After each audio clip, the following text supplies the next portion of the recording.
सरगुजा जिले में बीते दिन अमेरा ओपन कास्ट खदान के विस्तार को लेकर बड़ा बवाल हो गया था। 3 दिसंबर को ग्रामीण और पुलिस आमने सामने आ गए थे। जमकर पथराव हुआ था। 2 दर्जन से अधिक पुलिसकर्मी सहित ग्रामीण घायल हुए थे।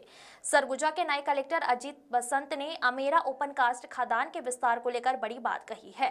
कहा कि ग्रामीणों को पुनर्वास और मुआवजे का जो मामला है उसे दोबारा परीक्षण कराया जाएगा। ग्रामीणों को पुनर्वास और मुआवजे का अधिकार अगर नहीं मिले हैं तो उनके अधिकार दिलवाया जाएगा। किसी भी व्यक्ति का अधिकार जो सरकार के द्वारा दिया गया है उस अधिकार को जिला प्रशासन दिलवाएगी। डॉक्टर प्रताप नारायण सिंह की रिपोर्ट। खदान को लेकर काफी विवाद की स्थिति बनी है। ग्रामीण अब भी प्रोटेस्ट कर रहे हैं। उनकी मांग है कि उन्हें मुआवजा पर्याप्त दिया गया ना नौकरी। इसको लेकर किस तरह की पहल की जाएगी, क्योंकि सुर्खियों में भी रहा है अभी मुझे बहुत ही कम समय हुए ज्वाइन किए हुए, लेकिन अमेरा माइंस का जो इशू है इसके बारे में वहाँ पे पुनर्वास और मुआवजे की जो प्रक्रिया चली है उसको परीक्षण किया जाएगा। और परीक्षण के बाद अगर यह लगता है कि आम नागरिकों को पुनर्वास और मुआवजे में कुछ अधिकार जो उनको मिलने थे वो अधिकार अगर नहीं मिले हैं तो वो उनको उन अधिकारों को उनको सुनिश्चित किया जाएगा। किसी भी व्यक्ति का किसी भी माइनिंग प्रोसेस के दौरान गवर्नमेंट के द्वारा जो भी उनको राइट्स दिए गए हैं, चाहे वो नौकरी में हो, चाहे वो पुनर्वास में हो, चाहे वो मुआवजा में हो, उस व्यक्ति का वो अधिकार है और उस व्यक्ति को वो अधिकार दिलवाया जाएगा।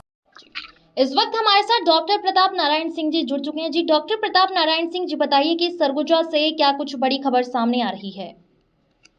जिसका सरगुजा की यह बहुत बड़ी खबर है जो आज निकल कर आ रही है। चूंकि नवागत कलेक्टर जो है अजीत बसंत, जिन्होंने पदभार संभालते ही हमारी खबर पर मुहर लगी है। यहाँ पे हमने कहा था जो अमेरा खुली खदान है, अमेरा खुली खदान के लिए जो खूनी संघर्ष हुआ था पुलिस और ग्रामीणों के बीच में, उसके लिए एक व्यक्ति जिम्मेदार जो क्षेत्र का महाप्रबंधक है वो होता है, क्योंकि पुनर्वास और विस्थापन नीति वहीं से होकर गुजरती है। उन्हें नीतियों को लागू करना होता है। जो ग्रामीण है, किसान है, उनकी मांग थी कि भाई हमारी 2 फसली जमीन है, हम अपनी जमीन को नहीं देंगे। तो जब ऐसी बात आई थी तो बिना पुनर्वास और बिना रोजगार दिए जिन लोगों के वर्षों से जो पूर्वज खेती करते आ रहे हैं, जिनके जीविकोपार्जन का एक ही साधन है कृषि, और वो 2-3 फसल लेते हैं उस खेत से, ग्रामीणों ने कहा था हमारी पहले की खबरों में। तो ग्रामीणों को बिना रोजगार दिए, बिना किसी तरीके का उनके रहवास को स्थापित किए पुनर्वास नीति के तहत, यदि आप वहां जाएंगे, ग्रामीणों से जमीन मांगेंगे, नहीं देने पर जबरन करेंगे, तो इसके लिए सीधे सीधे तौर पर विश्रामपुर क्षेत्र के महाप्रबंधक संजय कुमार सिंह जिम्मेदार हैं। मैं निवेदन करना चाहूंगा आईजी सरगुजा और एसएसपी अंबिकापुर से कि उस मामले में जो भी ग्रामीण घायल हुए थे, दर्जन भर से ज्यादा पुलिस वाले घायल हुए थे, उनकी जो ऐसी स्थिति हुई थी उसके लिए जिम्मेदार महाप्रबंधक को मानते हुए महाप्रबंधक पर एफआईआर दर्ज कराते हुए कार्रवाई की जाए। सबसे बड़ी बात आज कलेक्टर ने जो कही है, उन्होंने स्पष्ट कहा है कि भाई जब तक पुनर्वास किसी भी व्यक्ति को सरकारी संविधान के हिसाब से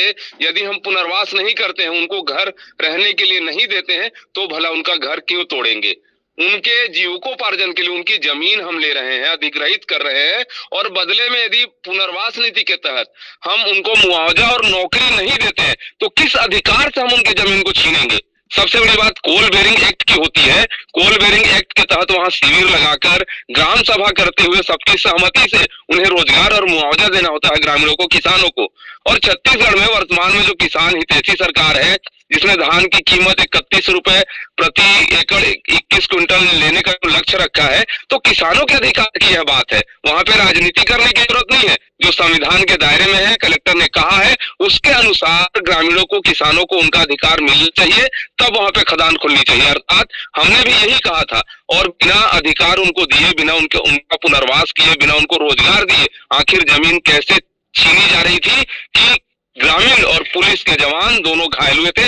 इसके जिम्मेदार पर कार्रवाई होनी चाहिए कलेक्टर के बयान के बाद। जी, आपका बहुत बहुत धन्यवाद।